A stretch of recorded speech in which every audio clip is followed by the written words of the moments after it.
సత్యమును దట్టివి నీవై నా యేసయ్యా.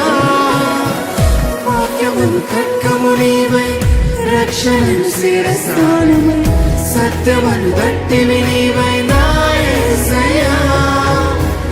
నీతి అను మహిమను విశ్వాసమనుగా సమాధాన సువార్త నీవై